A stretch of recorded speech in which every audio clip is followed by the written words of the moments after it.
está teniendo alergia ocular cuando tenemos un proceso de inflamación conjuntival que tiende a ser bilateral, que tiende a ser crónica, recurrente, donde el síntoma principal es la picazón o el escozor intenso. Este paciente calificaría como un paciente portador de alergia ocular. Entonces, las alergias oculares son clasificadas en diferentes tipos, dentro de las cuales tenemos una conjuntivitis alérgica simple, la queratoconjuntivitis vernal, la queratoconjuntivitis atópica y la conjuntivitis papilar final. ¿Ya? Entonces, eso vamos a ver hoy día. En todas ellas va a haber pues una reacción de hipersensibilidad.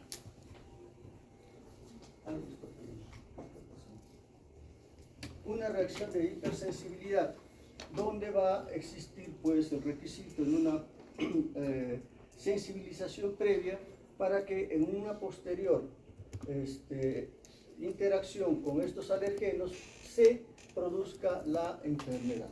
Y esta hipersensibilidad, esta respuesta puede ser mediada por inmunoglobulina E, la de tipo 1, o asociada a respuestas de tipo 4, respuestas más tardías. ¿Ya? En todas ellas entonces están este tipo de interacciones. La conjuntivitis alérgica es una patología relativamente frecuente que en el Perú alcanza hasta un 16% de pacientes en edad escolar. ¿Ya? Es alta el porcentaje. Otra cosa que hay que tener en cuenta es de que esta patología se presenta sobre todo en lo que es pacientes que tienen alguna atopía sistémica, donde la presencia de conjuntivitis alérgica puede llegar hasta el 60% de los casos.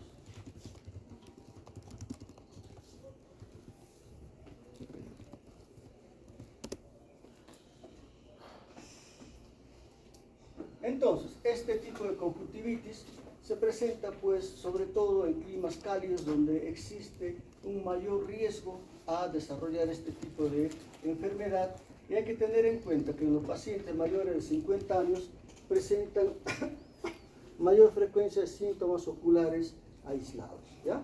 En cambio, en lo que es la población pediátrica va a existir asociación de pronto con lo que es manifestaciones nasales acompañado de problemas oculares.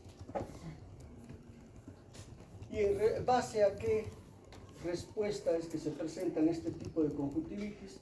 Sobre todo a lo que significa presencia de ácaros, polen y polvo, que son los factores más frecuentes involucrados en este tipo de patologías.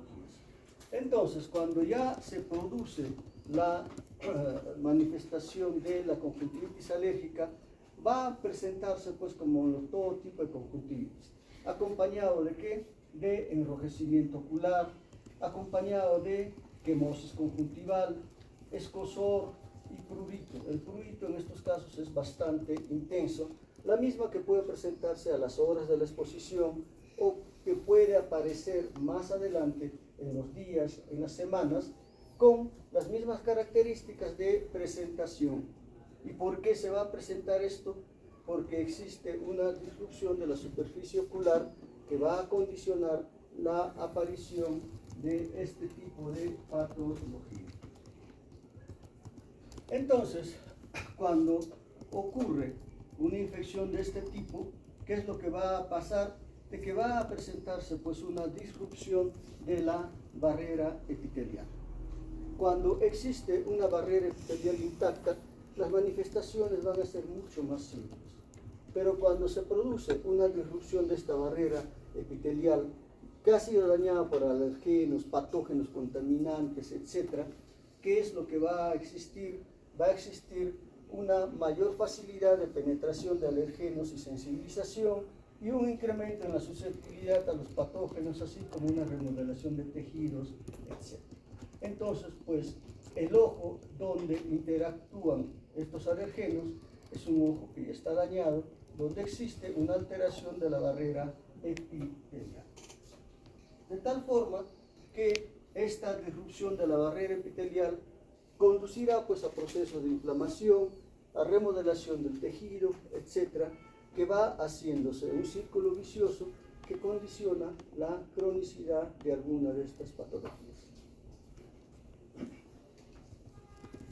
Cuando se presenta esta conjuntivitis alérgica, la forma de manifestación es semejante a la de todas las conjuntivitis, ¿ya?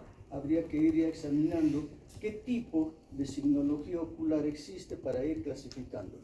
Entonces, habrá ojo rojo, habrá edema conjuntival, lagrimeo y la presencia de prurito intenso como síntoma destacado. Muy bien, entonces la conjuntivitis alérgica simple viene a ser pues la forma más frecuente de expresión de las conjuntivitis alérgicas y tiene una forma de presentación leve y muchas veces la manifestación es bastante inespecífica porque va a haber enrojecimiento ocular, hiperemia, picazón, una respuesta papilar leve, ¿ya? Entonces, esto ya saben es mediado por una reacción de hipersensibilidad de tipo 1. Existen tres formas de presentación de este tipo de patología, de entre las que tenemos la conjuntivitis alérgica estacional, la conjuntivitis alérgica perenne, ¿ya?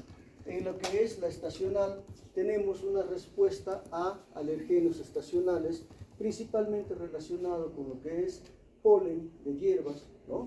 Y es una ocurrencia muy común. La otra forma de presentación son las conjuntivitis alérgicas perennes, que van a estar en respuesta a alergenos perennes que están sobre todo en el hábitat nuestro, en las casas de cada uno de nosotros, entre los cuales tenemos pues los ácaros, el polvo doméstico y lo que vendría a ser las propias mascotas.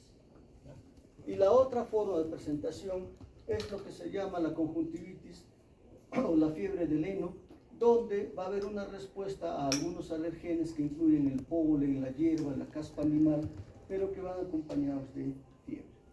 De todos estos tres, las más frecuentes son la estacional alérgica y la conjuntivitis perenne, de tal forma que en un momento la conjuntivitis se hace pues un proceso que es continuo.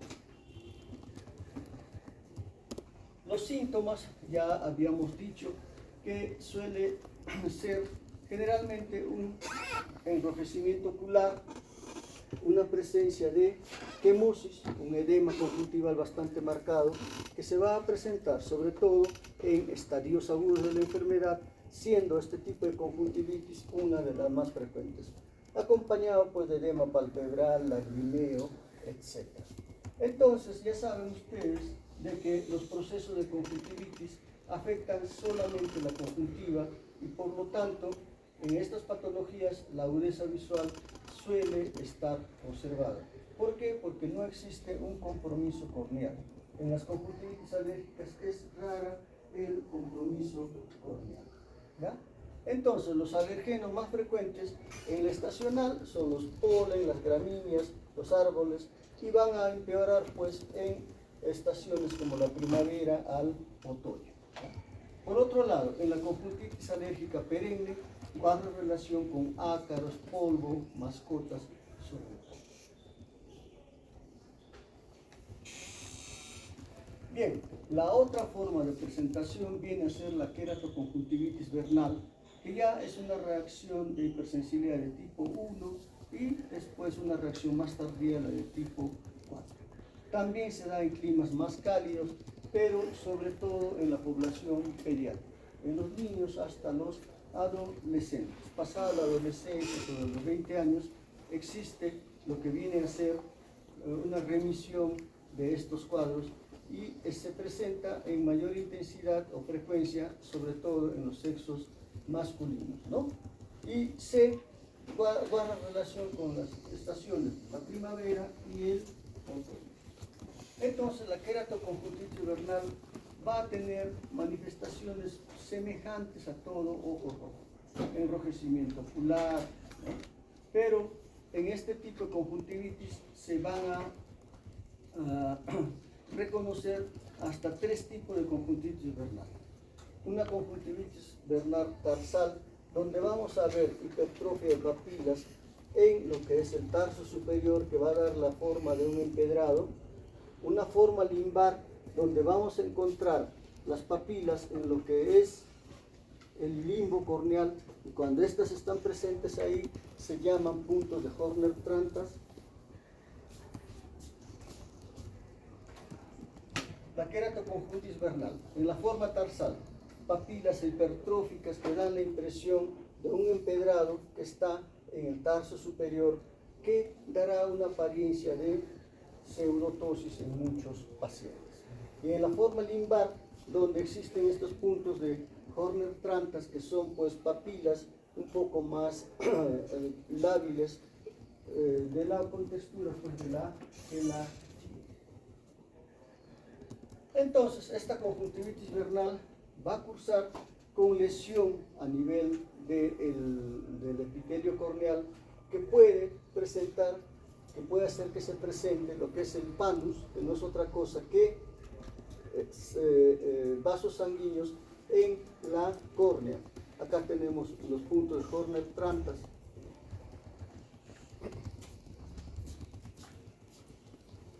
Y la otra forma de presentación es la lesión que puede ocurrir a nivel de la córnea.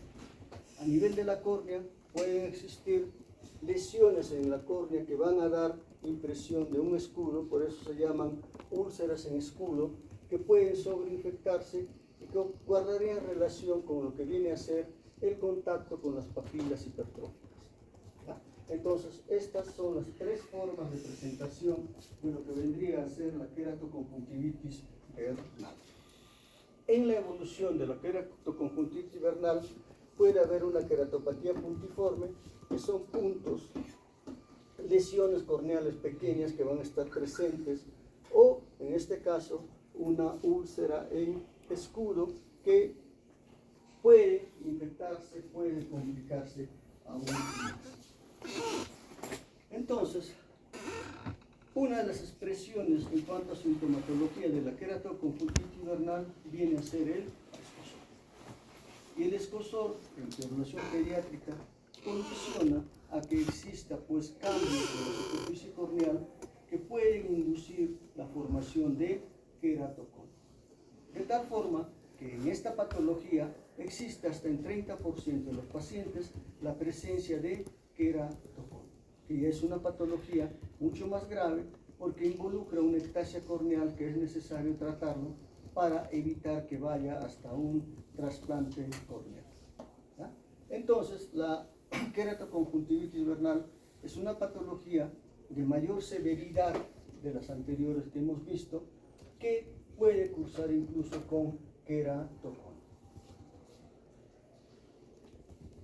La otra forma de presentación es la queratoconjuntivitis atópica, con manifestaciones muy semejantes a lo que vendría a ser una queratoconjuntivitis vernal, porque también guarda relación con una hipersensibilidad de tipo 4, es crónico, bilateral, simétrica, pero que en estos pacientes sobre todo existe una asociación con una atopía de fondo, siendo las más frecuentes la dermatitis atópica, el asma, el eczema, la urticaria, y también es más frecuente en los varones.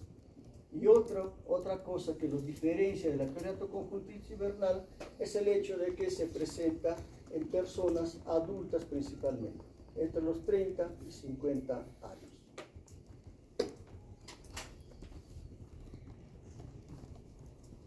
Bien, en la queratoconjuntivitis atópica, también otra diferencia con la queratoconjuntivitis vernal es que existe un compromiso palpebral, como se está viendo, donde podrá haber queratinización, tosis palpebral, edema palpebral, etc.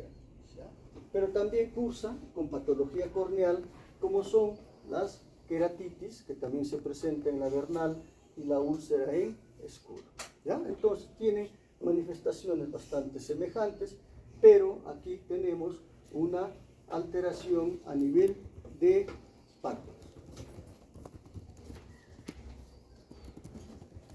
Vean, una queratoconjuntivitis atópica donde existe una manifestación palpebral, donde está edematosa, etc., presencia de vasos sanguíneos sobre la córnea y la presencia de úlcera en escudo. ¿Ya? También en esta patología existe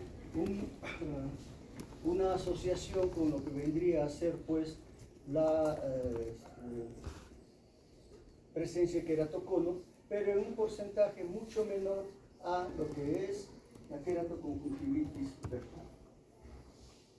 La otra patología alérgica viene a ser la conjuntivitis papilar gigante, que viene a ser la presencia de cambios proliferativos en la conjuntiva bajo la forma de papilas gigantes en respuesta a todo lo que son mecanismos irritativos, como puede ser el lente de contacto blando, prótesis ocular, suturas quirúrgicas, etc.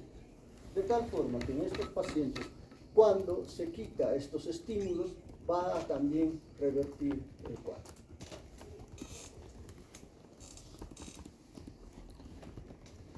Muy bien, entonces, cuando manejamos a un paciente portador de conjuntivitis alérgica, ¿qué es lo que tenemos que hacer? Primero, prevenir el contacto con alergénicos. Si tenemos a un paciente con una conjuntivitis alérgica estacional, pues tendremos que sugerir que el paciente permanezca el mayor tiempo en su casa, sobre todo en épocas de primavera. ¿Ya? Cerrar o utilizar aire acondicionado, mantener las ventanas cerradas, lavarse el cabello y la ropa después de la exposición al aire libre. Si estamos en casa donde hay alergenos perennes, cubrir la ropa de cama con fundas de plástico, retirar las alfombras, evitar las mascotas en el domicilio. Y si hay mascotas, evitar dormir con las mascotas. ¿Ya? Sí, el pelambre de las mascotas es muy alérgico. Está bien querer a las mascotas, pero ese cariño que puedan tener, mejor inviertan en ustedes, quírense más. Pero hay que tener buena autoestima, ¿no creen ustedes? Hay que quererse más para que ante cualquier cosa podamos enfrentarlo de mejor forma. Sí, además las mascotas ya van a desaparecer porque ahorita se viene todo lo cibernético. Vas a aprender a querer a los cibernéticos. ¿Sí? Hay que modificar el comportamiento, ¿no? Evitar el frotamiento ocular. Si es una patología que cursa con lo que es prurito intenso, lo lógico es que la primera intención frotarse los ojos. Pero con esto aparentemente calma, pero lo único que estamos haciendo es perpetuar el cuadro. ¿Ya? Entonces, evitar frotarse los ojos. Si hay molestias, pues utilizar lágrimas artificiales frías para diluir la cantidad del alergeno que está en contacto con la vista, aplicar compresas frías para reducir la hinchazón, etc. Ya medios físicos son importantes porque el hecho de estar frotándose el ojo no es prudente. ¿Ya? Y a la terapia médica se va orientando respecto a lo que es el tipo de conjuntivitis alérgica. ¿Cuáles son las más frecuentes? Pues las perennes, las estacionales, que guardan relación principalmente con una reacción de hipersensibilidad de tipo 1. Entonces las medicaciones que se usan son pues orientadas a revertir la acción de antihistamínicos y lo que son los más tóxicos. ¿Ya? Usamos gotas duales para estos casos. Lo demás vamos adecuando el tratamiento de acuerdo a lo que vamos encontrando en lo que es la signología que presenta el paciente. ¿Ya? Pero en todo caso, lo importante es primero tratar de desensibilizar y recién ahí tratar de orientar al paciente. Muy bien. Otro tipo de manifestación de conjuntivitis alérgica lo constituye la flictenulosis, que es una respuesta también retardada, pero en respuestas sobre todo a lo que son estafilococos en sí, de tal forma que en estos pacientes, ¿qué es lo que se va a ver? Va a haber nódulos blanquecinos en el área lumbar del paciente. ¿Ya? Entonces, cuando ocurre estos nódulos, va a ocurrir pues fotofobia, lagrimeo, blefaroespasmo, porque hay algún grave compromiso corneal, pero también va a haber congestión ocular, esas cosas. Algo que hay que tener en cuenta es de que en esta conjuntivitis flictenular suele haber una congestión que es localizada, sectorizada. ¿Cómo era la congestión en todas las conjuntivitis? Generalizada. Generalizada. Ante cualquier estímulo, la respuesta es un ojo rojo generalizado. Pero acá podemos encontrar una congestión bastante sectorizada, ¿ya? Conjuntivitis flictenular, que se va a presentar sobre todo en la población pediátrica y puede resolverse solo, pero con tratamiento corticoide va a desaparecer en 2-3 días, ¿ya? Entonces tengan en cuenta la flictenulosis, que es algo que puede manejarse, porque cómo va a estar la conjuntiva con una flicténula en el limbo, congestiva solamente en forma sectorial.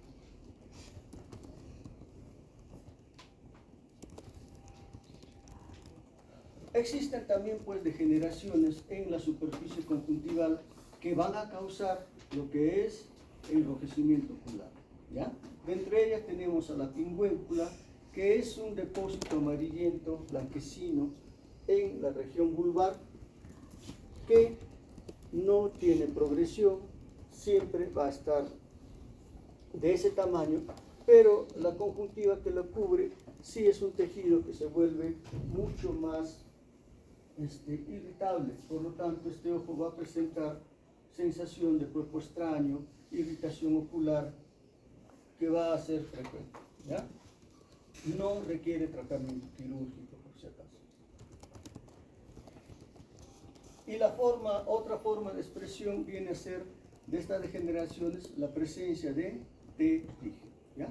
El pterigio sí es una forma frecuente de presentación, es una hiperplasia que va invadiendo en forma progresiva a lo que viene a ser la córnea. Entonces, ¿en base a qué aparece esta hiperplasia? En base a el estímulo de la radiación ultravioleta que tenemos acá en el medio, ¿ya? Recuerden, en el mundo la radiación tiene una clasificación donde los niveles elevados son valores de 12, 13. Nosotros acá estamos entre 15 y 16 en forma continua. Todo eso condiciona la aparición de pterigio, de catarata y probablemente más adelante de cáncer de piel. Entonces, este pterigio se opera, sí, pero cuando esté un poco avanzada, quizás a este nivel, cuando haya 3-4 milímetros de progresión en el borde corneal, pero no permitir que llegue hasta este estadio donde ya está impidiendo la visión, ¿ya? Entonces, un paciente que tiene pterigio, ¿qué molestias va a tener? Sensación de cuerpo extraño y un enrojecimiento constante. Enrojecimiento que va a guardar relación con cualquier noxa a nivel ocular. En mujeres, situaciones de maquillaje. En todos nosotros, si nos bañamos y tenemos pterigio, va a haber ojo rojo, etc., ¿ya? Entonces, esta patología sí se debe operar, pero cuando esté avanzada, ¿no? ¿Por qué? Porque también la recidiva es mucho más incrementada en este medio que en otras latitudes, ¿ya? ¿Por qué? Porque si está en este medio el paciente viviendo después de la operación, continúa el estímulo a lo que es la radiación ultravioleta y genera la posibilidad de lo que es aparición o de recidiva. ¿Cuál es el tratamiento? Tratamiento médico, en tanto no sea de indicación quirúrgica, con lágrimas artificiales, con vasoconstrictores, o en su momento ya una operación quirúrgica que consiste en un autoinjerto. Se saca pterigio de la parte superior, se saca el pterigio y se pone ahí el injerto, ¿ya? Y con eso va muy bien.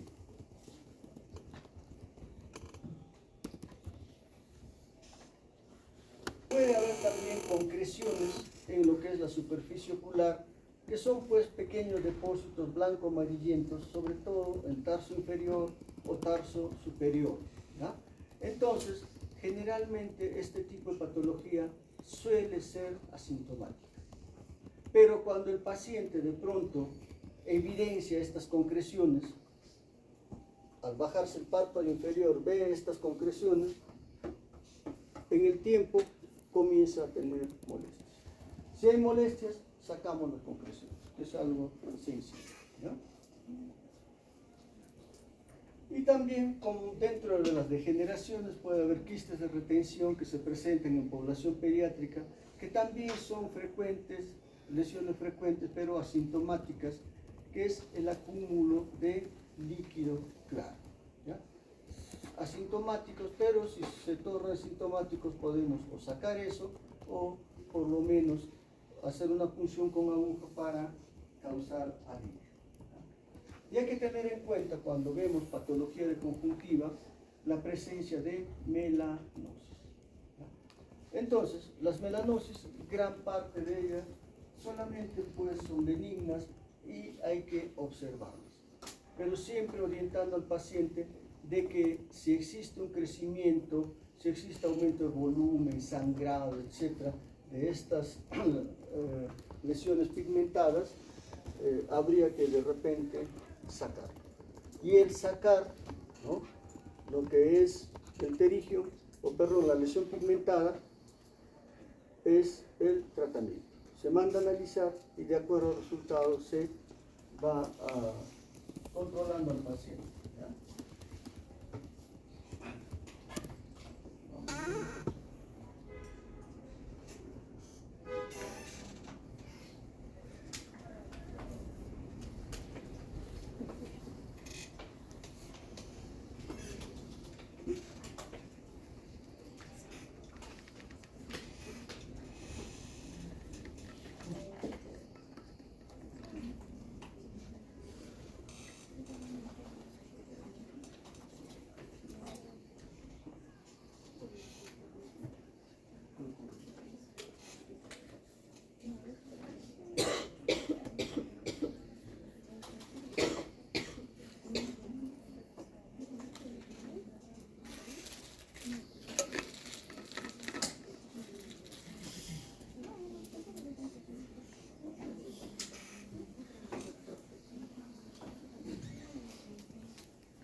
Vamos ahora a ver también la patología corneal que guarda relación con lo que es también ojo.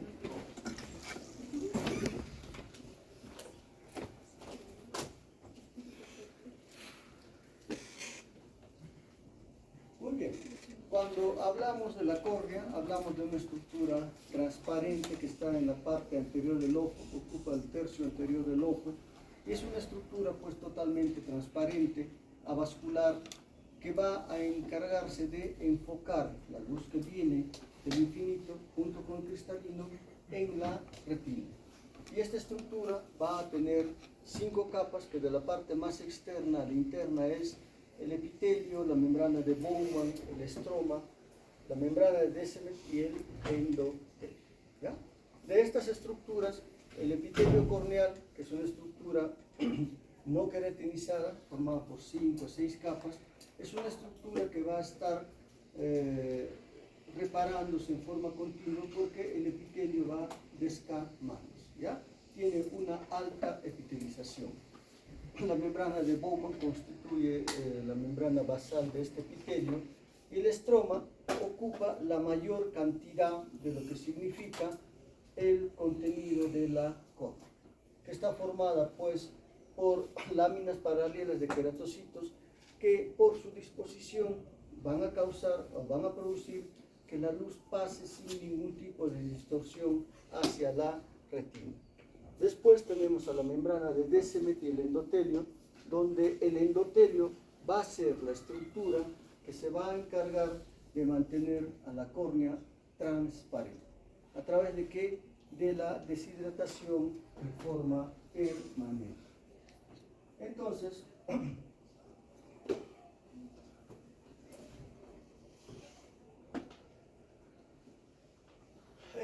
esta estructura corneal va a ser pues transparente en todo momento, siendo las estructuras encargadas de esta transparencia el endotelio corneal y el epitelio corneal, ¿ya? Sobre todo el endotelio corneal.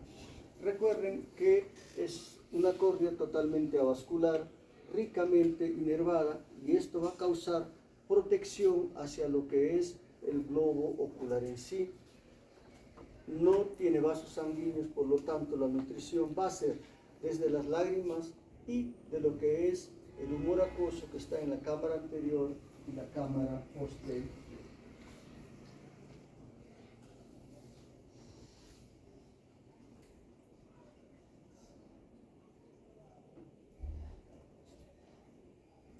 Muy bien, entonces tenemos la capa epitelial, la membrana de Bowman y el estroma, que es la estructura más abundante en la córnea.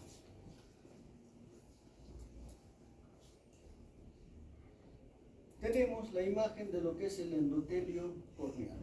En la imagen superior tenemos el endotelio corneal de un niño, en la del medio de un adulto y en la inferior de un anciano.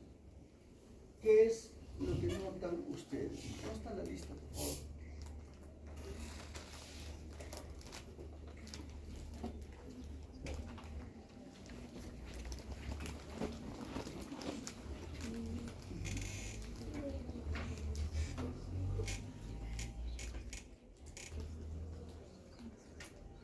A ver, Quispe, Estefano, ¿qué te llama la atención ahí?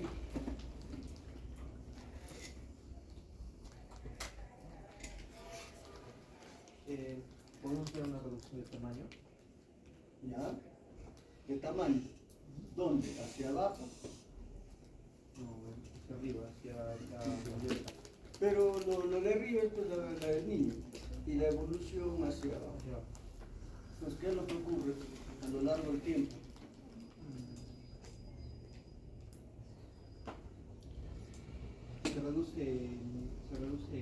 Mejor dicho, aumenta el tamaño y se reduce el número. ¿Ya? ¿Estás de acuerdo, Oscar Horta? Doc, acá presente. Creo que sí, Doc. Eso es lo que ocurre. Bien. Chino, Sí, de acuerdo. También. también estás de acuerdo. Ya, pues. Eso lo está ocurriendo, ¿no? Que en la etapa infante, en la etapa adulta, la cantidad de células endoteliales es mucho mayor y en la ancianidad, senectud, baja la cantidad de células endoteliales. ¿Y de qué se encargaban las células endoteliales? Mantener la córnea transparente. Mantener la córnea transparente. Entonces, ya en la senectud aparece otra patología que es la catarata. Y en la catarata, siempre en la cirugía se pierde por lo menos 5 o 6% de células endoteliales. Entonces, si hay mucho menos células endoteliales, ¿qué podría pasar potencialmente?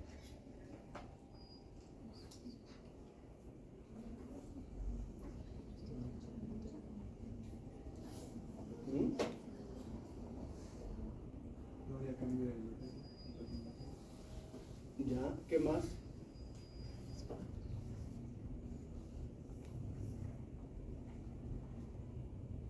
Tienes que ganar un partido y te quedas con 9. ¿Qué haces? ¿Ganarás el partido? Ganan. Entonces, voy a cerrar. Entonces, pues, las células endoteliales se encargan de mantener transparente la córnea. Si tú entras y todavía con la operación disminuye la cantidad de células endoteliales, ¿qué va a pasar? Que esa córnea se te puede descompensar. La córnea se opacifica, se edematiza. ¿Ya? Entonces, por eso, cuando entramos a operar una catarata, medimos cuántas células endoteliales tiene. Si hay menos de 500 células endoteliales por milímetro cuadrado, no entramos a esa catarata. ¿Por qué? Porque se nos puede descompensar. La cirugía puede ser limpia, técnicamente bien hecha, pero la córnea se descompensa. El paciente no ve. ¿Quién tiene la culpa? Nadie. Nadie le va a quitar al paciente la idea de que lo ha operado mal. ¿Ya? Entonces, pues es importante la cantidad de células endoteliales. Ahora, muchos echan la culpa de todo a la edad, ¿no? Ya está viejo. ¿No? Es así.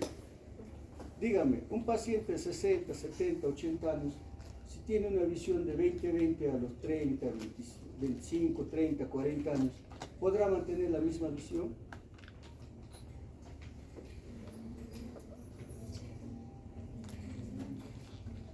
¿Qué dice?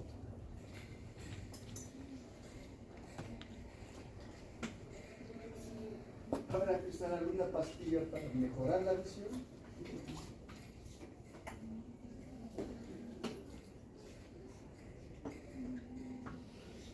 La visión se mantiene, de no mediar patología que se agrega. ¿Qué patología? Catarata. ¿Qué patología? Degeneraciones maculares que se presentan de acuerdo a la edad. Si no hay nada de esto, la visión se mantiene. ¿Ya?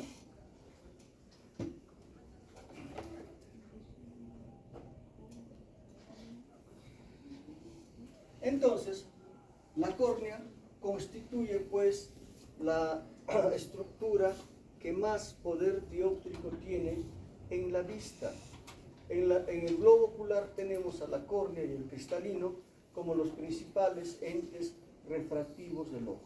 De ellos, la córnea es la que más poder refractivo tiene y esta es la razón por la que también a nivel corneal se va a realizar la cirugía refractiva para corregir los vicios de refracción. ¿Qué funciones entonces va a tener la córnea?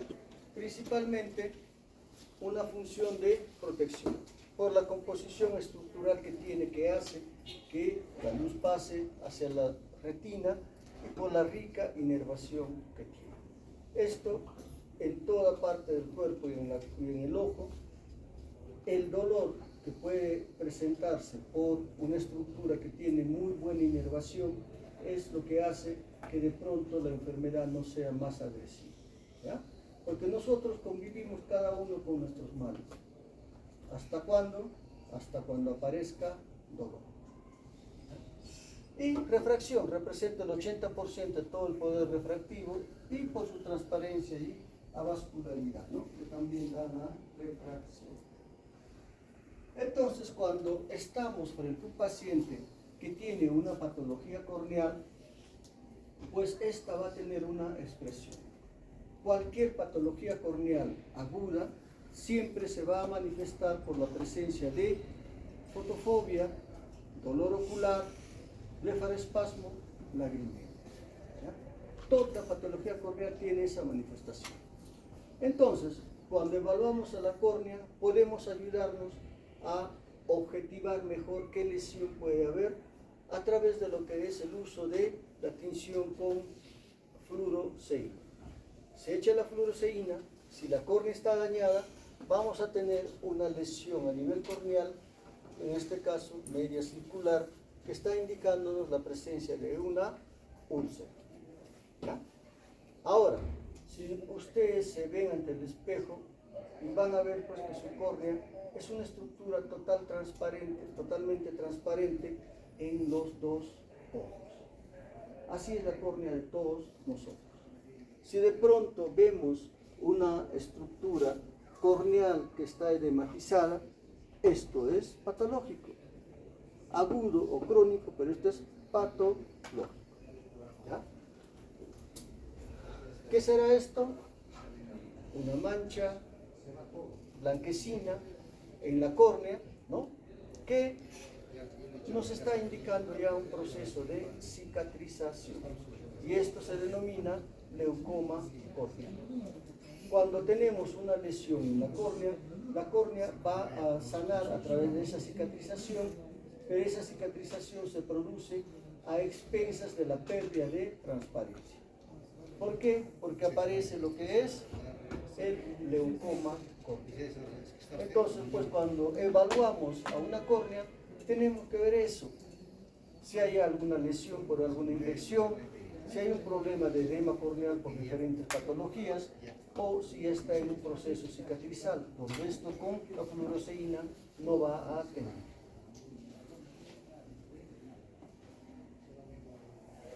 Entonces, para examinar la córnea, aparte de esta situación de observación y de la tinción con fluoresceína, tenemos pues algunos aparatos como la queratometría, que nos va a determinar cómo está la superficie corneal, si hay ectasia, si hay queratocono, etc. La topografía corneal computarizada con el mismo criterio, la paquimetría, que nos determina el grosor corneal, que es importante sobre todo en cirugía refractiva. Si hay córneas delgadas, no califican para la cirugía refractiva. La microscopía especular, que nos determina cuántas células endoteliales existe o tiene el paciente. Si hay menos de 500, ese paciente no debe operarse de catarata. ¿Ya? Entonces, para evaluar la córnea, tenemos ese tipo de equipos.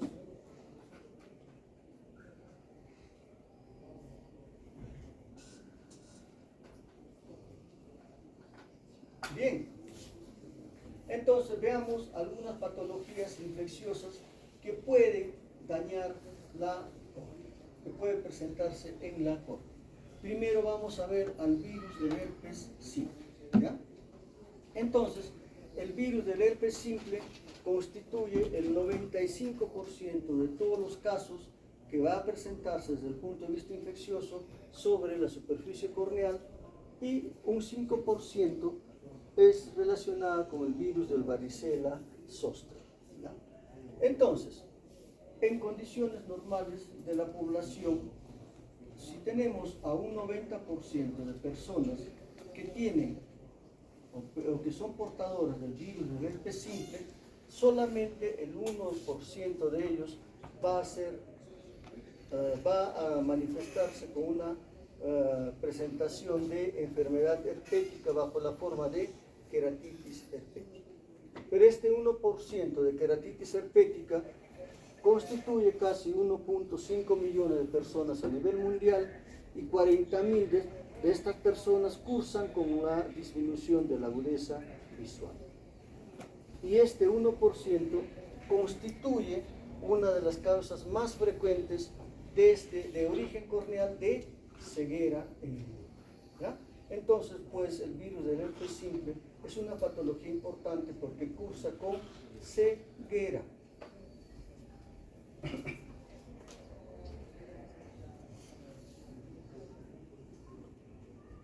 Entonces, de las dos cepas que hay del virus del herpes simple, el virus del herpes simple tipo 1 es el que guarda relación con problemas oculares, ¿no?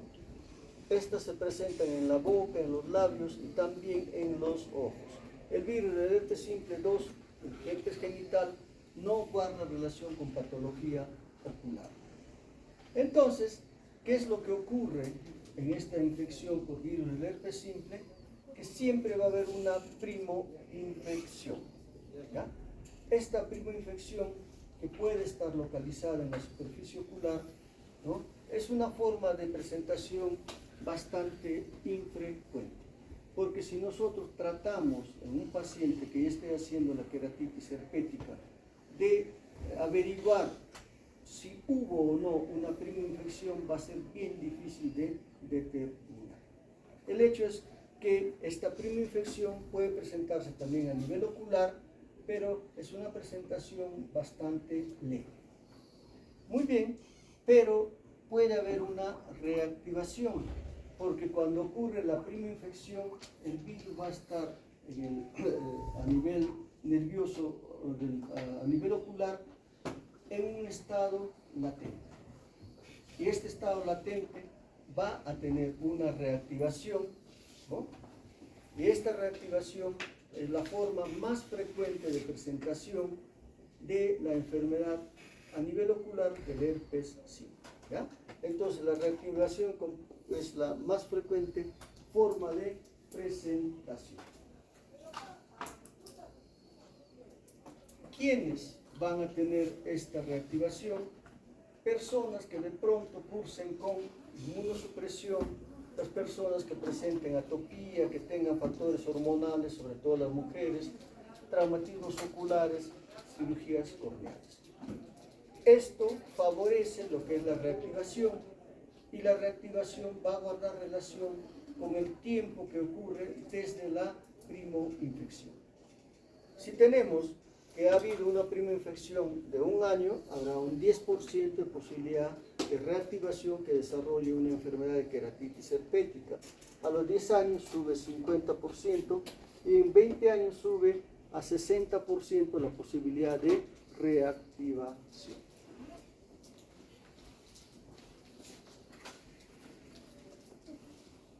¿Y qué implica pues esta reactivación? De que exista una lesión o una presentación a nivel ocular del herpes simple. ¿Ya? Entonces, el virus del herpes simple puede afectar cualquier parte de lo que es las capas de la córnea. Principalmente es afectada el epitelio, y cuando se afecta el epitelio tenemos una queratitis epitelial, que es la forma más frecuente de presentación. Otra forma de presentación es una lesión en el estroma, donde tendremos una queratitis estromal. Puede presentarse también a nivel del endotelio corneal, donde tenemos una endotelitis. Entonces, ya el endotelio, como está en contacto directo con la cámara anterior, puede haber también grados de lo que es reacción inflamatoria intraocular en la cámara anterior. Personas que hayan tenido una manifestación por herpes simple, ¿qué es lo que van a tener? Una hipoestesia corneal. Y esta hipoestesia corneal puede condicionar lo que es una queratitis neurotrófica. ¿Ya? ¿Está claro, no? ¿Sí? A ver. ¿Qué encuentras en una primoinfección?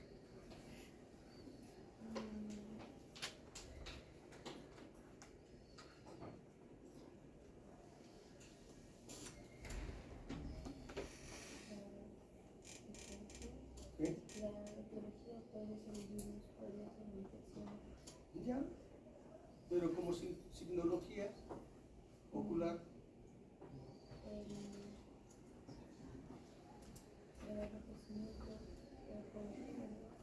Puede haber una conjuntivitis, pero una conjuntivitis que de pronto no es significativa como un antecedente importante. La primera infección va a ser la fuente, digamos, de lo que vendría a ser una reactivación. Una reactivación que va a tener diferentes manifestaciones clínicas, principalmente las 4 que están mencionadas. ¿Ya? Entonces ahora vamos a ver cada una de ellas.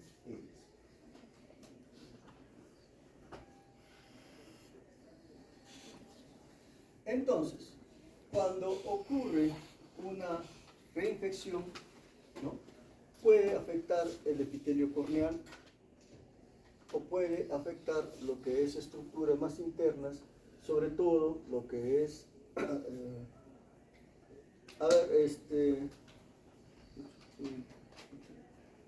las estructuras más internas, donde va a haber un proceso de lisis celular por respuesta inmune innata, con liberación de macrófagos, reacción proinflamatoria, bronquiogénicos, etc., que va a haber pues una respuesta inmune adaptativa bastante intensa, que va a afectar sobre todo el estómago. ¿Ya? Y esto va a dar lugar a las manifestaciones clínicas, ¿no? Esto ocurre en lo que vendría a ser una queratitis herpética. Muy bien. Veamos las manifestaciones clínicas en la queratitis herpética superficial. Aquella que va a afectar a lo que es la superficie ocular, que va a afectar al epitelio corneal. ¿Ya? Cuando ocurre esta manifestación clínica, va a afectar el virus al epitelio corneal, que lo va a invadir.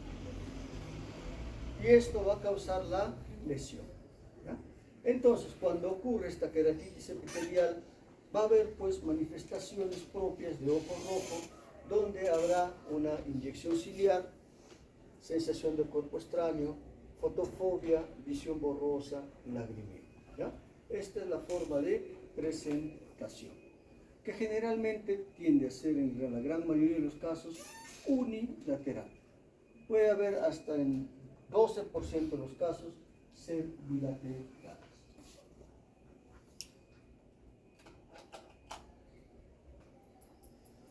Entonces, en la queratitis epitelial va a haber invasión del virus al epitelio corneal. Entonces, la forma de manifestación de este tipo de lesiones generalmente va a ser una lesión epitelial dendrítica o arborescente, como estamos viendo. Pero en los estadios iniciales va a haber lo que se llama una queratopatía epitelial punteada, que son una serie de vesículas de pequeño tamaño que si se tiñera con la fluoresceína no va a teñir. Pero entre las 12 y 24 horas, que es lo que va a dar lugar a la presencia de ramificaciones de coalescencia de estas lesiones que van a dar a esta úlcera dendrítica, donde si nosotros echamos fluoresceína se va a producir este teñido, una lesión arborescente, una lesión dendrítica.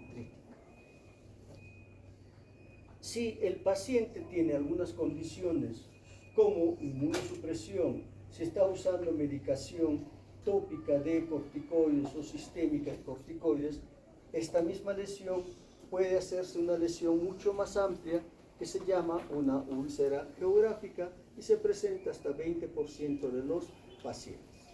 Y es una lesión más intensa, mayoritaria, como la úlcera geográfica. Y la otra forma de presentación es la úlcera marginal, que es la forma de presentación menos frecuente de lo que es la úlcera dendrítica. Vean la queratopatía epitelial punteada, donde existen solamente unas vesículas, ¿no?, que no van a teñir. Esto va a dar lugar ¿a qué? A la queratitis dendrítica, a la lesión epitelial dendrítica. Entonces, tenemos la lesión dendrítica, ya una lesión más amplia, que sería ya geográfica. Entonces, la lesión dendrítica, esta lesión es una lesión típica de lo que vendría a ser el virus del herpes simple. ¿Ya? Entonces, nosotros encontramos este tipo de lo que es imagen de teñido y decimos es herpes simple. Pero esta imagen parecida puede también ser dada por el virus del varicela zoster, que tiene una denominación de pseudodendrítica, que va a variar, o pseudodendrítica, ¿por qué? Por la ampolla que existe al final, que los diferencia a una de otra. Pero en todo caso, el tratamiento para ambas, afortunadamente, es el mismo.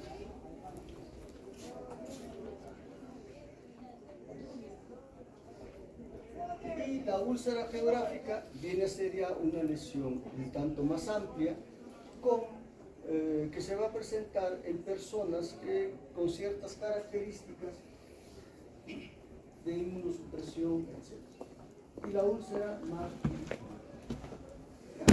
Entonces, ¿cuál va a ser el tratamiento en estos casos? El tratamiento va a ser el uso de antivirales, el azithromycina, tanto en la variedad dendrítica como en la geográfica. Este es el tratamiento, sea en forma tópica, sea en forma sistémica. Ahora, cuando ocurre la curación de la úlcera dendrítica, puede ocurrir esta cicatrización, que ya sería una patología. Esto que ya sería un leucoma, es una cicatriz. Esto teñiría con la fluoresceína.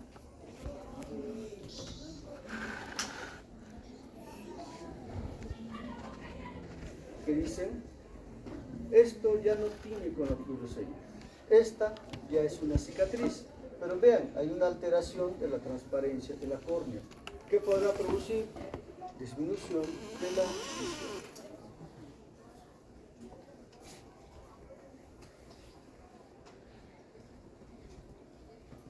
Muy bien. La otra forma de presentación viene a ser la queratitis estromal, que implica que el estroma va a ser dañado, pero por una reacción inmunitaria. No hay presencia de virus. Entonces, esto también cambia lo que es la estrategia de tratamiento, porque en estos casos hay que disminuir la reacción inflamatoria, por lo tanto se usan corticoides, ya no se usa lo que es los antivirales, ¿ya?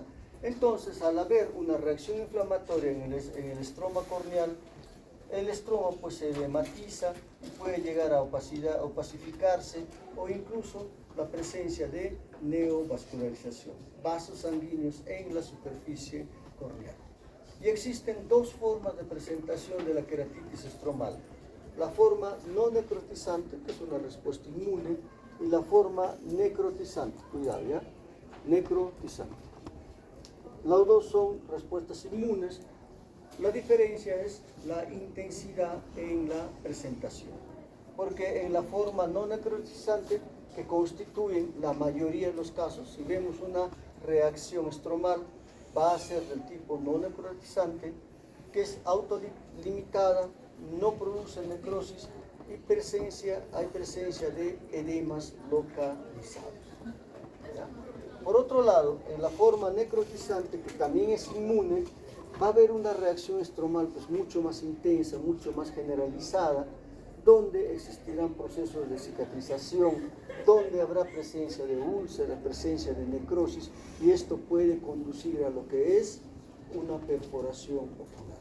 Entonces, esta es una manifestación mucho más grave, y también la recuperación, si es que se da, será pues una recuperación donde va a haber mayor daño, mayor leucoma.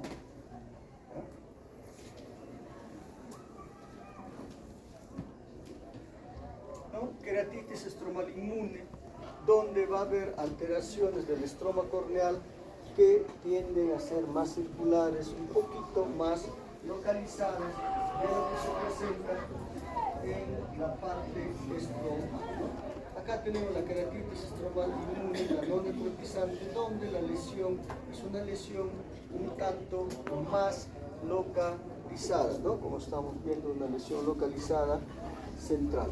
Pero cuando esto pase, cuando la inflamación pase, ¿qué va a dejar?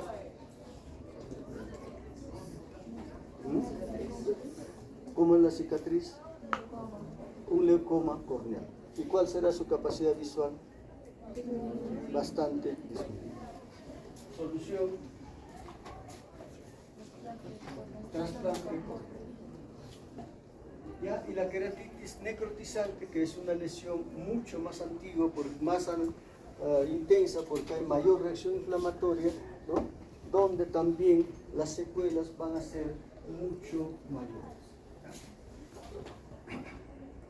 Y la otra forma de presentación es la endotelitis, ¿ya? Una lesión del endotelio corneal. Cuando hay una lesión a nivel del endotelio corneal, suele aparecer lo que es los precipitados retroqueráticos, que son células inflamatorias que van a estar adosadas en el endotelio corneal. Entonces hay pues una reacción inflamatoria sobre el endotelio en lo que es la cámara anterior. Habrá una inflamación en la cámara anterior. En la cámara anterior, ¿qué tenemos? El humor acuoso. El humor acuoso, que se va formando en forma constante, también se elimina en forma constante a través del trabéculo, de la malla trabecular. Cuando hay una reacción inflamatoria, ¿qué pasa? También involucra a la malla trabecular, por lo tanto enlentece lo que viene a ser la eliminación del humor acuoso, por lo tanto se eleva la presión intraocular. ¿Ya? Y acompañado de inyección ciliar en todo ojo rojo, va a haber inyección ciliar cuando compromete lo que es el endotelio.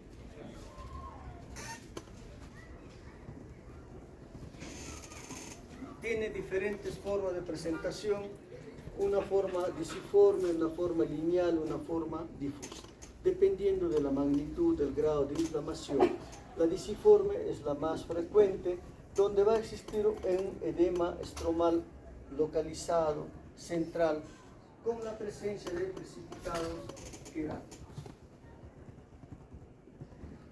La endotelitis disiforme, donde vamos a encontrar una lesión un poco más localizada, con presencia de precipitados retroqueráticos.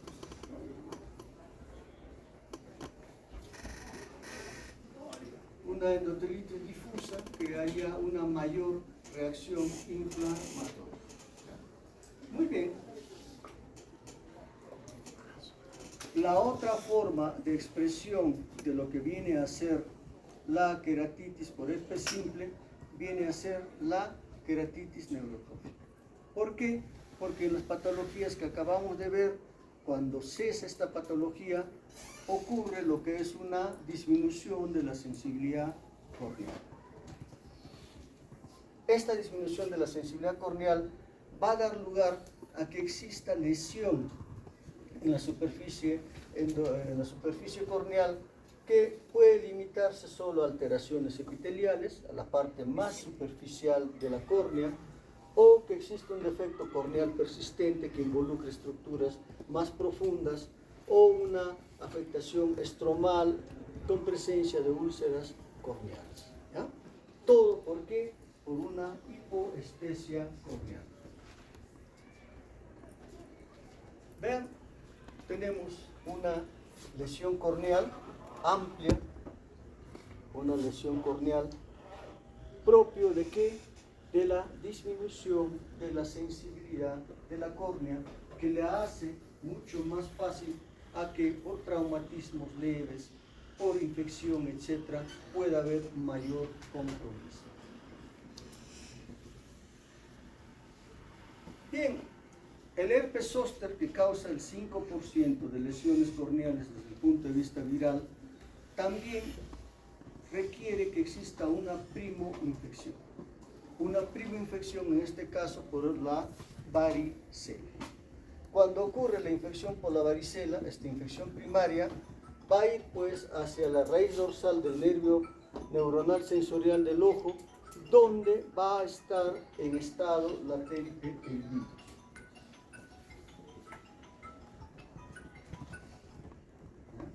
Entonces, este estado latente del virus, cuando existe alteraciones pues de la inmunidad específica, etc., va a producirse la activación del virus del herpes zóster. Y esto va a producir manifestaciones clínicas a nivel ocular. Pero el virus del herpes zóster también causa manifestaciones a nivel sistémico, dentro de los cuales tenemos compromiso a nivel del sistema nervioso central, compromiso auditivo, afectación dermatológica y afectación oftalmológica. Entonces acá ya hay cierta diferencia con lo que es el virus del herpes simple. ¿Qué factores de riesgo tenemos para que se desarrolle el virus del herpes zóster? La edad. ¿En quiénes es más frecuente? En ancianos. Sí, en los tres. En ancianos, ¿ya? Los ancianos tienen más posibilidades de desarrollar virus del herpes zóster en la vista. Aquellos que teniendo una manifestación de herpes zóster tengan lesiones en la punta de la nariz, en el ala de la nariz, que constituyen el signo de Hutchinson, entonces ellos tienen más posibilidades de desarrollar una lesión ocular, y pacientes que tengan alguna inmunosupresión.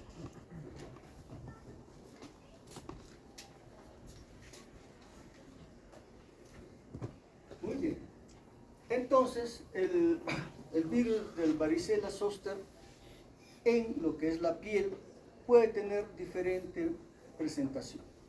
Pero cuando se presenta en lo que es el área frontal, ¿no?, se dice que se denomina un herpes zóster ocular.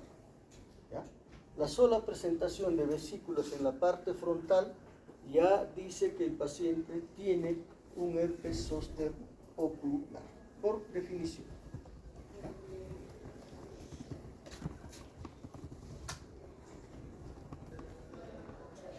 Entonces, ¿qué es lo que vamos a ver como manifestación clínica? Generalmente, pues, lesiones cutáneas en diferentes partes del cuerpo o localizadas en, de repente, la superficie periocular. Pero lo importante es ver si hay o no compromiso ocular. Cuando hay más posibilidad que tenga un compromiso ocular, cuando existe el signo de Hutchinson, principalmente, ¿ya? Porque cuando hay ya el compromiso de la parte frontal, se denomina herpes zóster oftálmico, aunque no exista compromiso ocular. ¿Ya?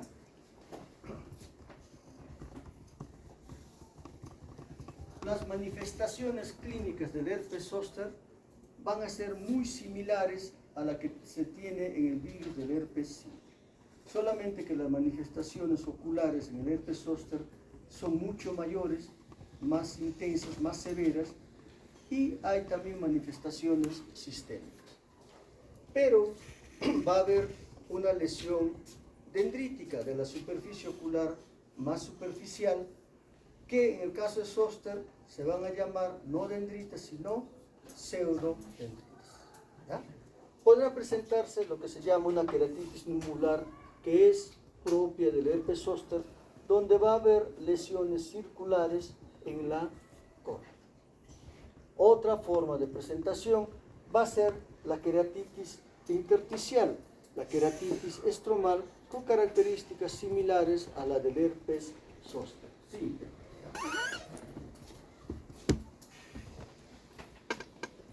Pero a nivel ocular, además de las manifestaciones que hemos indicado, en el herpes zóster puede haber manifestaciones oculares tales como epiescleritis y escleritis, o incluso manifestaciones mucho más severas como vendría a ser una necrosis retiniana aguda, una necrosis retinal externa, que puede tener desprendimiento de retina, oftalmoplegia, etc. Entonces, la forma de manifestación ocular es mucho más frecuente. Pero también puede haber complicaciones neurológicas, porque también produce manifestaciones sistémicas, donde puede haber parálisis de pares craneales, neuritis óptica, encefalitis, hemiplegia contralateral, que siendo raras están presentes. Entonces, pues, esta patología es mucho más severa, mucho más intensa, si alguien ya tiene una varicela. ¿Qué debieran de hacerse?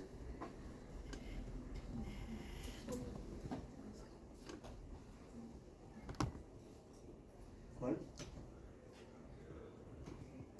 Vacunarse.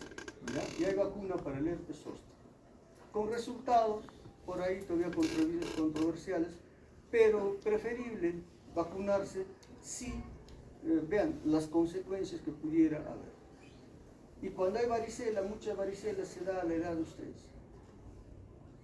¿Ya? Ténganlo en cuenta.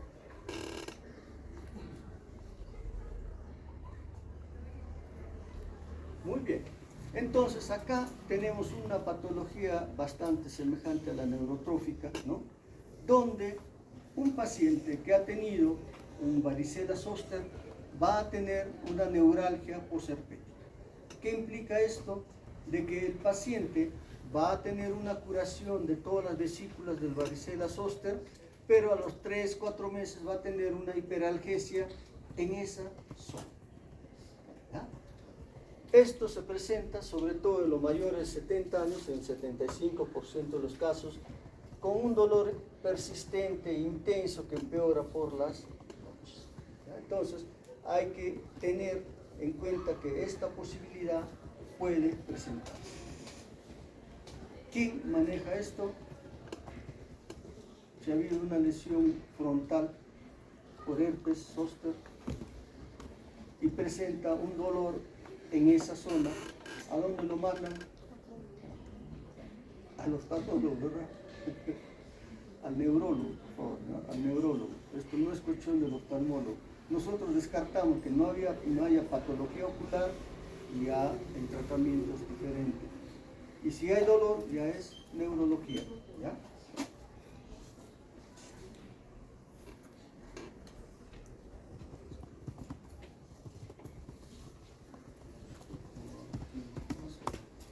Muy bien. Otra patología infecciosa a tener en cuenta constituyen las úlceras bacterianas, ¿ya? Las úlceras bacterianas muchas veces tienen una forma de presentación muy intensa, muy aguda, que puede condicionar pues, problemas oculares severas. ¿Por qué? Porque va a haber una destrucción progresiva de tejido corneal que puede llegar a perforación ocular. Un factor de riesgo para la aparición de úlcera bacteriana lo constituyen los lentes de contacto blancos, ¿ya? Tengan en cuenta eso. O cualquier patología ocular, tanto quirúrgica como el uso de gotas tipo corticoide, también es una condición de esta patología que se va a presentar sobre todo en los varones en edad productiva, personas jóvenes entre los 20 y 40 años de edad. Principalmente esto va a ser producido por gérmenes gram positivos en la mayoría de los casos y los gram negativos son un porcentaje minoritario. Pero en los gram negativos tengamos en cuenta que puede estar la pseudomonas aeruginosa, que es una patología mucho más severa. Entonces, ¿qué es lo que ocurre en condiciones normales? Que cuando existe el ingreso de una bacteria a lo que es la superficie ocular, va a haber pues una interacción de esta bacteria en la superficie ocular que va a ir ingresando hacia lo que es las estructuras más profundas, causando reacción inflamatoria que puede incluso llegar hacia lo que es la perforación ocular. Esto es la secuencia de todas las bacterias, es algo que se da en forma progresiva. Pero había una patología que puede presentarse, perforación ocular, en horas. ¿Cuál era esa patología? Conjuntivitis superaguda. Causada por Neisseria gonorrhoeae. Tengan en cuenta eso, ¿ya?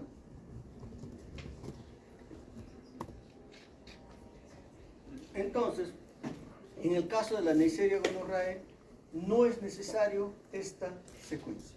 Puede haber perforación sin que exista todo esto, ¿ya? Eso lo hace una emergencia.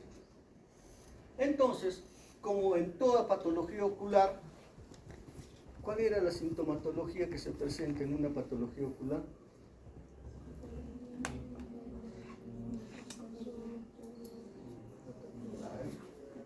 Vamos a ver. Raquel Herrera. Raquel. ¿Dónde está? ¿No está Raquel Herrera? Lisbeth. Ya. Aski.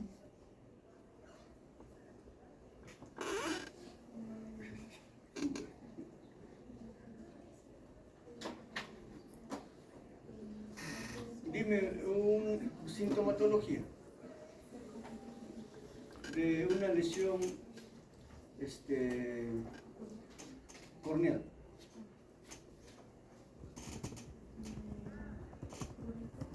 No.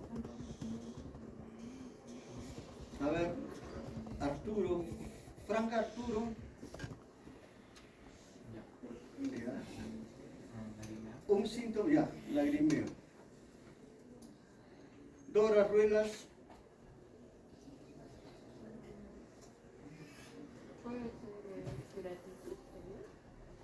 Otra sintomatología. Lagrimeo, ¿qué más?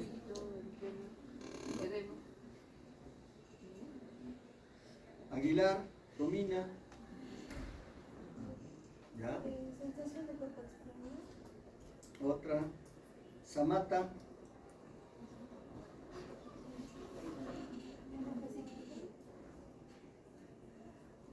¿De qué tipo? Ciliar, ya, puede ser. Macedo, no, Macedo no. Mercado. No, a ver. Doctor, Macedo, estoy aquí. ¿Será que me puede escuchar? Todavía no ha firmado. Ya, Macedo. ¿Qué sintomatología? Signología. No, sintomatología. Fotofobia. Ya, fotofobia. Postigo. Dolor. Dolor. Ya. Álvarez. ¿Cuál falta?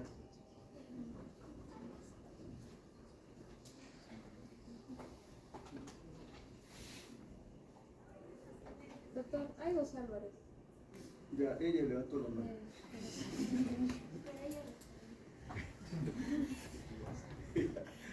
A ver, tu compañera de lado, de carpeta. Visión borrosa.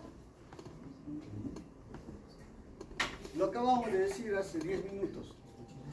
Todo problema corneal agudo cursa con visión, no, con fotofobia, blefaroespasmo, lagrimeo. Visión borrosa. Visión borrosa podría ser, ¿ya? Pero esa es la forma de manifestación. También en la úlcera bacteriana, como en las úlceras por herpes simple, va a haber pues esa presentación. Fotofobia, se está protegiendo del sol, dolor ocular intenso, congestión ocular de tipo ciliar, lagrimeo, etc. ¿Ya? Disminución de la visión se está localizada en la parte central. Entonces, las úlceras corneales tienden a ser pues úlceras que se presentan bajo la forma de un infiltrado único de bordes nítidos de color blanco grisáceo. Vean, más o menos esta es la forma de presentación de una úlcera bacteriana que si se tiñe también está causando, ¿no?, un teñido con la fluoresceína.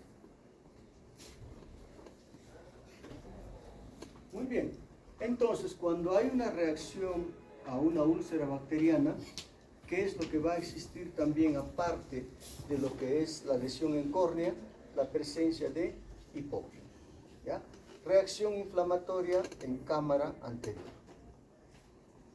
Entonces, este hipoclon, ténganlo en cuenta que cuando se presenta, constituye un signo de peligro. Habíamos dicho, ¿qué signos de peligro debemos tener en cuenta ya? ¿Dolor? ¿No?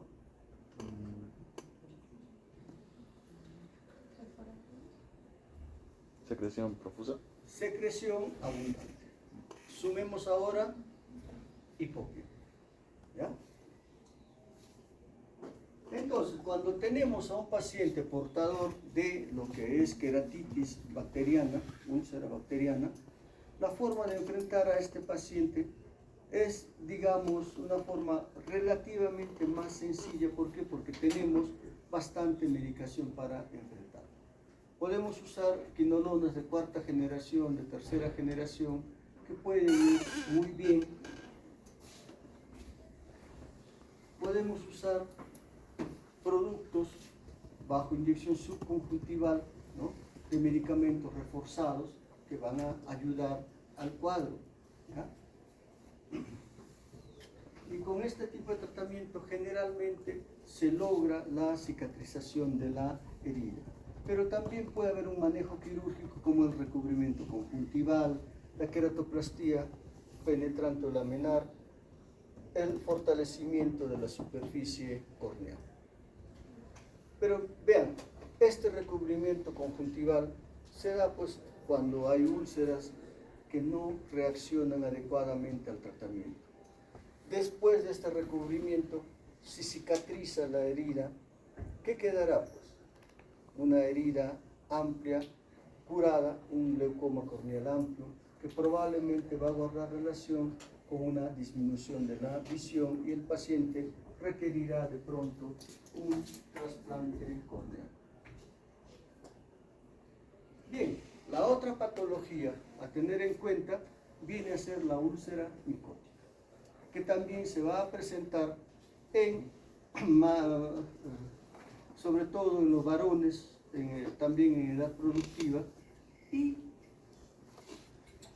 una de las factores de riesgo más importantes en estos pacientes viene a ser la exposición a una injuria de la córnea por productos vegetales. ¿Ya?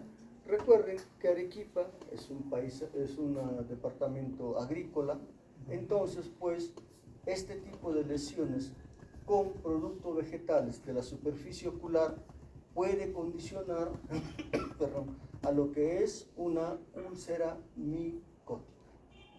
Más si se tiene en cuenta otros factores como que es usuario de lentes de contacto, que está usando corticoides tópicos por tiempo prolongado, que tenga lesiones corneales, que haya tenido una queratitis por herpes simple previa, inmunosupresión crónica, etc. Pero el factor desencadenante es la úlcera vegetal, o causada por vegetales, los factores de riesgo, la queratoconjuntivitis vernal, el ojo seco, constituyen también factores de riesgo para la aparición de esto, ¿no? La presentación clínica va a ser semejante a la bacteriana, semejante a las lesiones de córnea, donde habrá lagrimeo, ojo rojo, dolor, fotofobia, disminución de la visión. Entonces, en estos pacientes, ¿qué vamos a tener?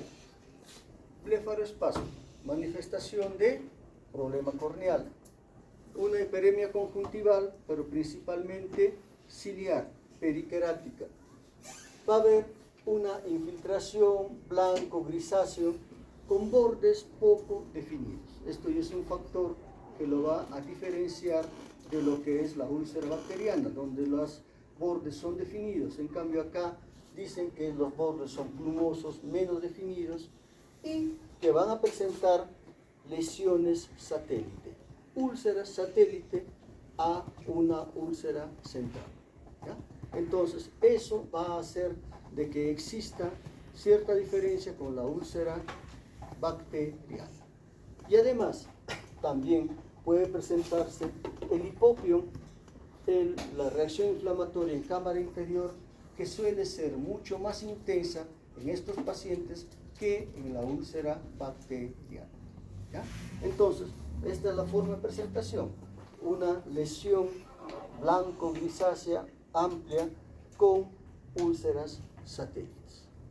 Esto orientaría a lo que es una úlcera micótica, donde la reacción inflamatoria también va a ser mucho mayor. ¿Por quiénes es producido? Por hongos tanto filamentosos como las levaduras. Principalmente el Fusarium y el Aspergillus, que son las formas más frecuentes de producir estas úlceras micóticas, y las levaduras, tales como la cándida, también pueden presentar lesiones ulceradas, pero en pacientes inmunocomprometidos.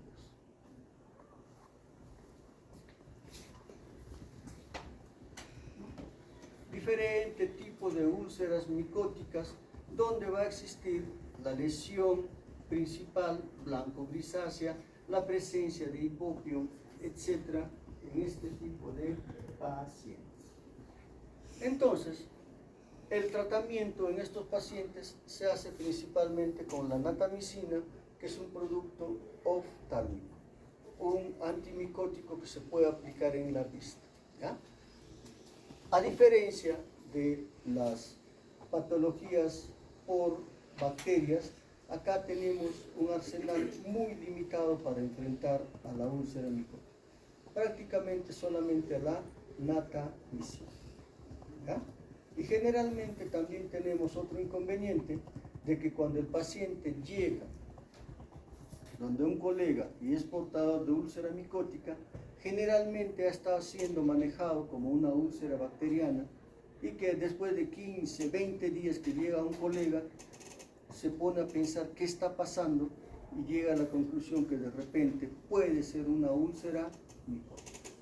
Y esta úlcera micótica, pues, cuando se tiene la natamicina, hay muy buen resultado, pero los resultados se van dando en forma lenta y progresiva, donde ya el paciente está 15, 20 días previos sufriendo pues con todas las molestias que causa este producto.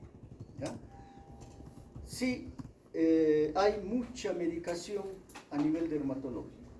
El adaptar este tratamiento dermatológico a superficie ocular no da resultados. ¿Ya? Eso tenganlo presente. Hay que conseguir la natamicina. Se recomienda a veces la inyección intraestromal de algunos productos antifúngicos, pero consigamos primero la natamicina. ¿Ya? Entonces, la evolución de las úlceras corneales va a ser pues una evolución lenta en cuanto al tratamiento, y generalmente esta evolución va a ir acompañado del proceso de cicatrización que van a causar lo que es el leucoma corneal. Generalmente una visión que va a estar disminuida. La parte quirúrgica tampoco ayuda mucho en estos casos, ¿ya? Lo que es la debridación no ayuda mucho, el plaque conjuntival tampoco, o si ayuda va a ser a costa de una lesión corneal cicatrizal bastante amplia. Puede ir este paciente después a una queratoplastía penetrante, un trasplante corneal, o incluso sugerirse una evisceración del ojo, ¿ya? Entonces esta es una patología también bastante complicada en cuanto al manejo.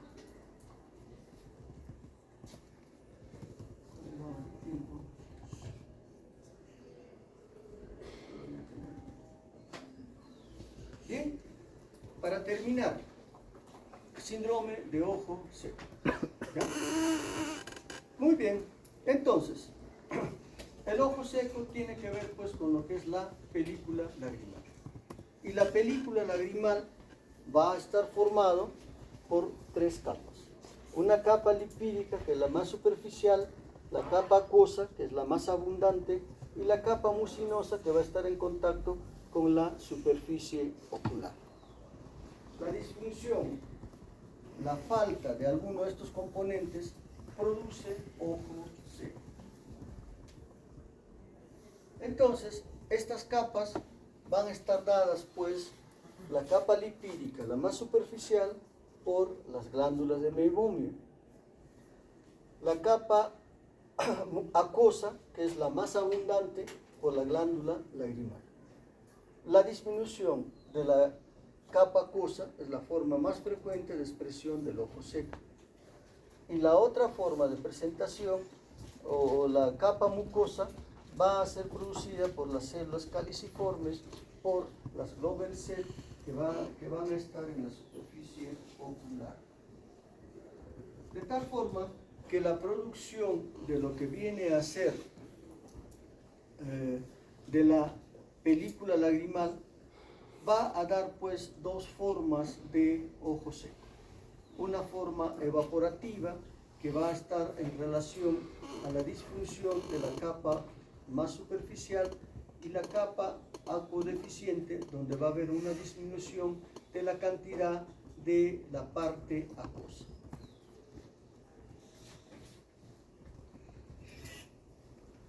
Bien, entonces, cuando la película lagrimal está en la superficie ocular, el que haya una buena lubricación va a depender de lo que es el párpado, el parpadeo. Con el parpadeo se producirá una difusión homogénea de esta película lagrimal en toda la superficie ocular.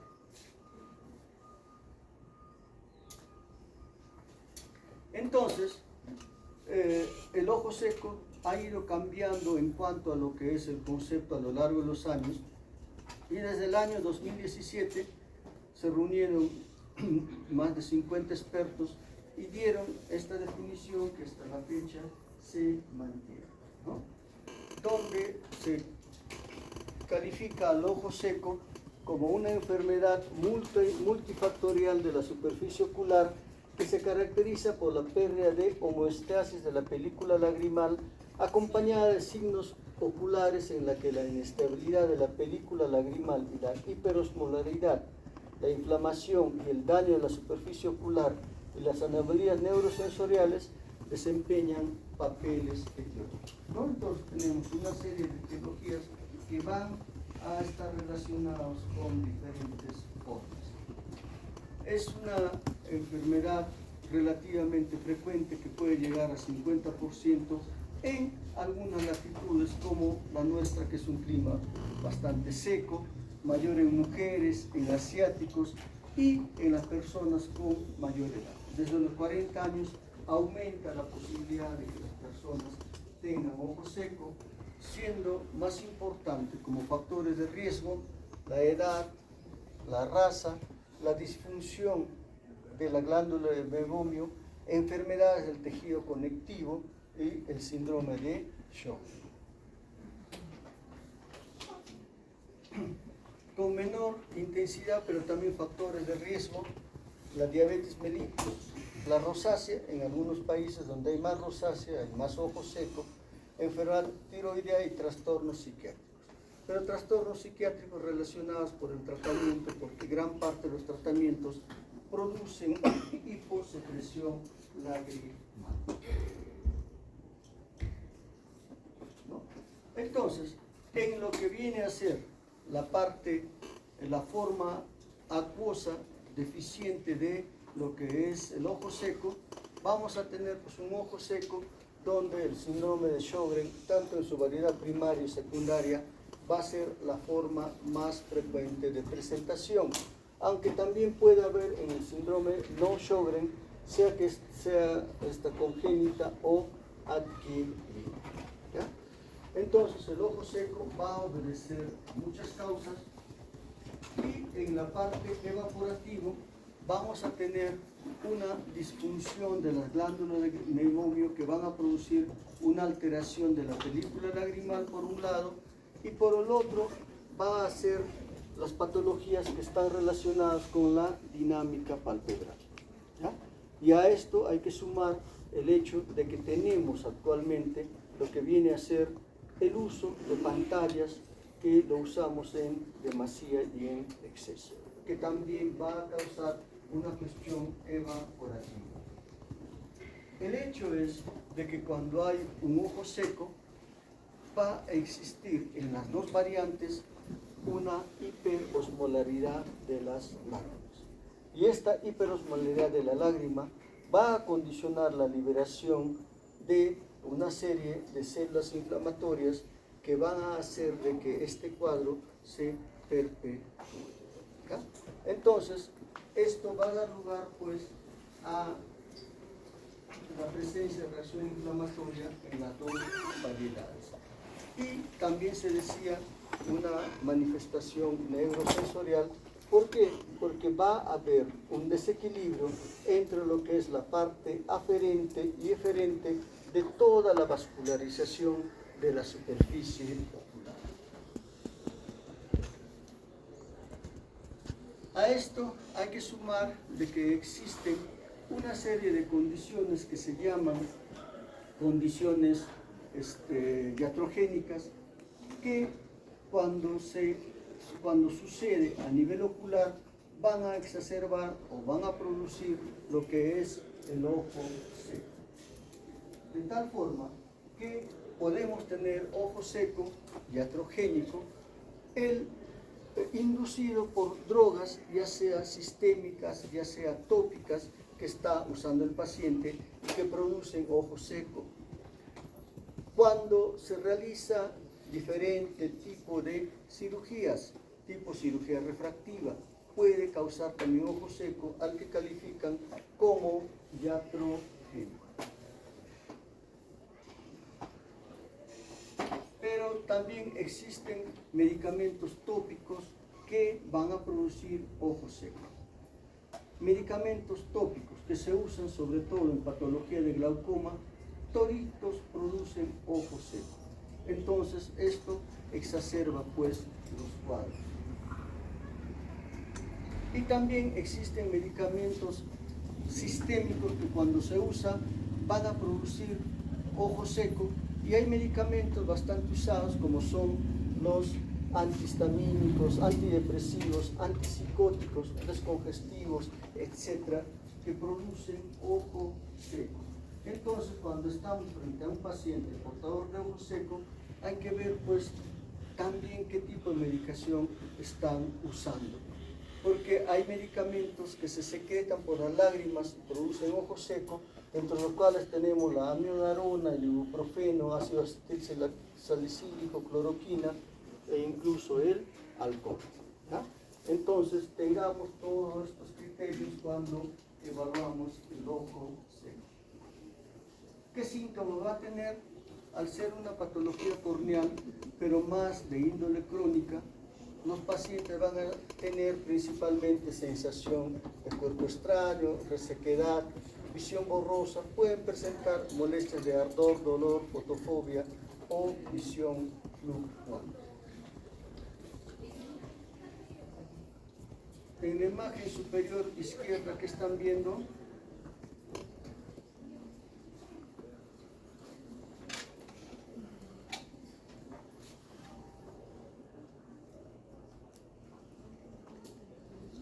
¿qué les llama la atención? La superior izquierda.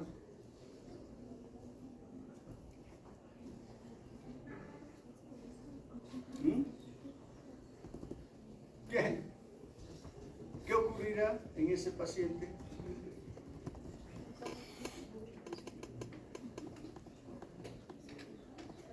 ¿Qué pasará con la lágrima? ¿Por qué?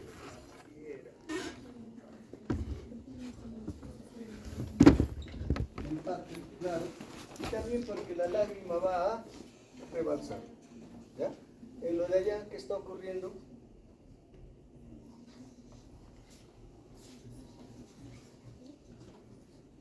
Una blefaritis crónica que probablemente pueda causar una disfunción de las lágrimas. ¿Ya? Bueno, cuando se presenta un ojo seco y nosotros examinamos a ese paciente, vamos a encontrar pues una queratitis superficial. Esta es la forma de presentación más frecuente de los pacientes con ojo seco, pero puede haber también presencia de fibras, ¿no? Entonces, toda esto es manifestación de la resequedad ocular que existe en la superficie ocular. Esta lesión corneal puede cruzar con lo que es la presencia de úlceras corneales que van a ser transitorias, ¿no? Muy bien, cuando se hace el diagnóstico, se plantea el diagnóstico, actualmente se hace un test, un cuestionario para ver qué molestias presenta el paciente respecto al ojo seco. Cuanto más lesiones tenga el ojo seco, pues habrá más posibilidad de que el paciente tenga este ojo seco, sea que esto sea evaporativo, sea que esto sea acuoso eficiente. Además de que una forma de hacer el diagnóstico de ojo seco viene a ser la ruptura de la película lagrimal. ¿Qué implica esto? Que cuando aplicamos fluoresceína y hacemos que el paciente esté con el ojo abierto, esa fluoresceína se rompe antes de los 10 segundos en caso de alteraciones del ojo seco. Normalmente la fluoresceína, cuando se aplica al ojo, debe tener esta consistencia en toda la superficie corneal que dura por 10 segundos en las personas normales sin ojo seco. Cuando hay ojo seco, se produce esta ruptura que va a presentarse antes de los 10 segundos en las personas que tienen ojo seco. Y esto que nos indica de que el paciente tiene una disfunción de la glándula de Meibomian. También podemos usar el test de Schirmer. ¿Para qué sirve el test de Schirmer? Para determinar qué tanta cantidad de lágrimas se están produciendo. Si hay una cantidad de lágrimas disminuida, eso nos va a indicar a que el paciente tiene una producción de lágrimas, probablemente de la glándula lagrimal, que está disminuida. Y otra cosa, podemos usar lo que es determinar la osmolaridad. Habíamos dicho que la osmolaridad es un proceso que va a estar presente en el ojo seco. Una osmolaridad mayor a 308 indica que el paciente tiene ojo seco.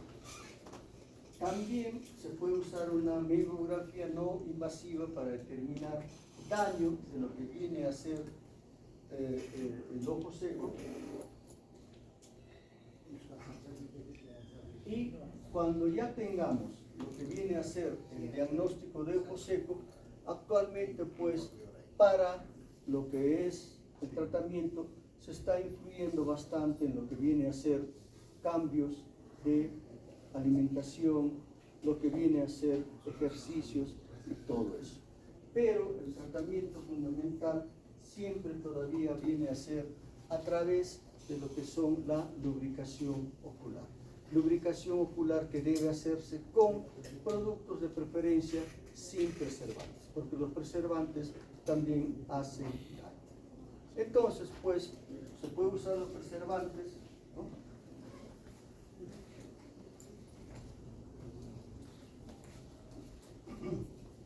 También se usa en algunos casos, sobre todo en los más severos, la presencia de suero autólogo, ¿no? Con muy buenos resultados. Y a esto sí, el problema es una situación de disfunción de la glándula lagrimal. También puede usarse la luz pulsada, que está dando también buenos resultados. ¿Ya? ¿Listo, chicos? Con esto terminamos.